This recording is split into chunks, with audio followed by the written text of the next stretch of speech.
Okay, I find this really interesting. I don't know how many of you folks are watching End Times, but this event, if it's been, if it's been told to us straight, and I kind of believe it is a huge, huge step in Bible prophecy. Because the Bible teaches us that in the last days there will be another Jewish temple built, and that temple will be the one that the Antichrist goes into halfway through the Great Tribulation. So, and I've wondered for many, many years how, because you're looking at the Dome of the Rock, and and that's always been an obstacle in the Jews going up on the Temple Mount, because that's where the Jewish temple is supposed to be. But now, now I want you to listen to this video and see how close they are uh, getting ready to uh, go up on the Temple Mount. I've been watching this for 2 or 3 weeks, just this new thing that's come up, and I find it interesting. I hope you do too. So here goes. And three prophetic things happened this week, pointing to an ongoing effort right now, as we speak, to change control from Jordan to the Saudis on the Temple Mount. That's what we're talking about today, and we're starting right now. Now, first, things began earlier this month, before the three things, with a Saudi Twitter campaign. Why did the Saudis launch a Twitter assault against the Temple Mount? A recent flurry of social media posts from Christians have gone out on this topic, so you might have seen them. This does it. If Saudi Arabia is against Israel too, it sets back any chance for Jewish sacrifices on the Temple Mount. But actually, what's happening is exactly the opposite. You see, earlier this month, a Saudi Twitter campaign began that promoted the message that the direction of Jewish prayers, which are always towards the Temple Mount, don't matter. And you know what? To a Muslim, that is completely true. Muslims do not care about the rites and practices of other religions. They don't care whether Baptists dunk or sprinkle when they baptize, and they don't care what direction Jewish people face when praying at the Western Wall. They do care, however, which direction Muslims pray, which makes sense. Muslims care about Muslim issues. So last week, the Saudis launched a Twitter campaign designed to emphasize the importance of Mecca and Medina and to de-emphasize Jerusalem and the Temple Mount. That's a pretty simple idea. Mecca and Medina are in Saudi Arabia, after all. And Saudis would care about that. And Jerusalem isn't. That plus the two Saudi cities are the number 1 and number 2 holiest sites in Islam.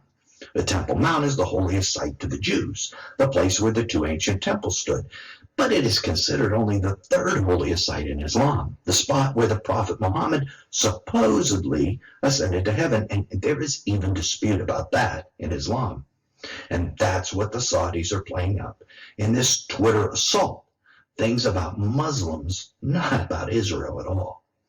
So happening as more and more Gulf state Arabs join Israel in the Abraham Accord, they are becoming Israel's allies. And this has infuriated the Palestinians, who have been fighting a verbal battle with the Saudis, criticizing their support of Israel. So according to the Saudis, the Twitter campaign is a response to them, to the Palestinians. It's a Muslim to Muslim thing. It's not against Israel at all. But the campaign has focused attention on who it really is that's holding up Jewish sacrifices on the Temple Mount. Tom Nassani, CEO of the Temple Mount and Temple Heritage Foundation, noted, in the end, it is becoming increasingly clear that the main obstacle, the Temple Mount, is in our hands. Now the Saudis and Moroccans have also emphasized the strong connection of the Jewish people to the Temple Mount and the diminution of its importance to Islam. This is a historic opportunity to expel the hostile Wafd from the Temple Mount. To this ministry, it's doubtful the Wafd will actually be expelled from the Temple Mount. But as we have indicated in past videos, the Saudis are now infiltrating the Wafd. They have a presence in it. And that presence is pro-Israel for the moment.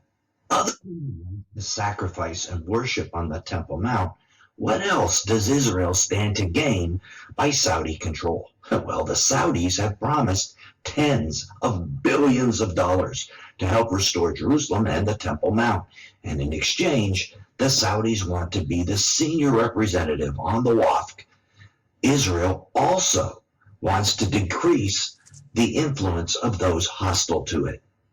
And as we reported in this former video, the Palestinians have an ally in Turkey and their dictator, Tayyip Erdogan, and Israel has an ally in the Saudis. Jordan, who controls the Wafd, is kind of caught in the middle, and that's really who this Twitter campaign was aimed at, trying to influence Jordan. So which way will Jordan go? We know that eventually sacrifices begin on the Mount because the Antichrist has to take them away. It's biblical. It's guaranteed. It's 100%. So eventually, permission is granted for these sacrifices to begin. Question is, how soon? The Saudis and the other Gulf Coast and North African Arabs are now siding with Israel, which makes Jordan's possible move to side with Israel a lot easier. Just a couple of years ago, every Muslim country on the planet was against Israel. Now, all of Jordan's neighbors are becoming pro-Israel. All but one. And that is the wild card in all of this. Iran. Everyone fears Iran. And Jordan needs Israel and the Saudis to protect them. So our ministry believes that after Saudis join the Abraham Accord and possibly even form a military alliance, so will Jordan. And the Temple Mount will open up to sacrifices. Of course, we will see. So that places the three other events that took place this week in perspective. First, the Jordanian prince, Hussein, King Abdullah's own son, was about to enter the gates of the Temple Mount on Wednesday to perpetuate Jordan's formal status as the Muslim world's guardian of the site. However, the visit was canceled at the very last minute, supposedly due to a disagreement over security arrangements. Jordan was trying to speed up events because Netanyahu and Saudi Prince Mohammed bin Salman are in negotiations for the Saudis to join the Abraham Accords, to join a military alliance, and possibly to cement Saudi control of the Temple Mount. So from the Jordanian perspective, this public flag raising on the Temple Mount was urgently needed to send a message that Jordan is still in control. But notice it was canceled. From Jordan's perspective, this is very suspicious. Then the second event, the Muslims' former Grand Mufti of Jerusalem was week at his home without explanation. This was immediately followed by a group of Jewish worshippers led by Yehuda Glick, who is famous for wanting to rebuild the Third Temple, entering the Temple Mount on Shabbat, something that has been prohibited in the past. Then third, Jordan retaliated by denying Netanyahu the right to fly over airspace as he was meeting with the Gulf Coast Arabs. Although they rescinded the order, it's obvious that tensions are extremely high over Temple Mount control, and Jordan, the Saudis, and Israel are each undertaking these symbolic acts to each other of their intentions, and it's obvious that Israel's intention is to move away from Jordan. So the stage is set for possible Passover sacrifices, could be as early as this Passover, in 1 week, as we have indicated. We expect it to be a complete surprise if it happens, so keep your eyes open. And, of course, for the beginning of ongoing daily sacrifices slightly later. The twice daily are the sacrifices the Antichrist removes according to the book of Daniel. So all Christians need to watch for and understand these sacrifices. But where is that location where the sacrifices are to take place on the Temple Mount? How is it that the Jews now feel they know where the temple once stood? Click right here to keep watching and see how. Okay. So now you see really how close we are to the third temple being rebuilt. But right here in the Word of God, I want to show you why. In 2 Thessalonians chapter 2, it says, "Now we beseech you, brethren, by the coming of our Lord Jesus Christ, and by our gathering together unto him." Okay? Now that gathering together unto him is the rapture of the church. Okay? The rapture of the church has to happen first, all right, and then the great tribulation starts. And in the middle of the tribulation is where they need this temple, and it's got to be rebuilt by then. It says, "Then that you be not soon shaken in mind or be troubled, neither by spirit, nor by word, nor by letter as from us, as that day of Christ is at hand. Let no man deceive you by any means, for they shall not come for that day shall not come except there come a falling away first." And that falling away is a departure of the church. The church departs this world and goes and be with her Lord. Okay, and that man of sin be revealed, the son of perdition. So as soon as the church is raptured away and caught up and taken back uh, with taken with the Lord back to that place that he said he went to prepare us. He said, "If I go and prepare a place for you, I will come again." All right. Now it says, "Then the man of sin, the son of perdition." That's the Antichrist. Now listen, "who opposes and exalts himself above all that is called God." Halfway through the Great Tribulations, 3.5 years into it, this Antichrist changes his mind and he turns against the people of Israel, or that is worshipped as God sits in the temple of God, showing himself that he is God. The Antichrist cannot set himself in the temple of God if the temple of God isn't rebuilt, because right now there is no temple, and there hasn't been a temple since 70 AD when Titus went in and burnt Jerusalem and destroyed it, just like Jesus prophesied that would happen.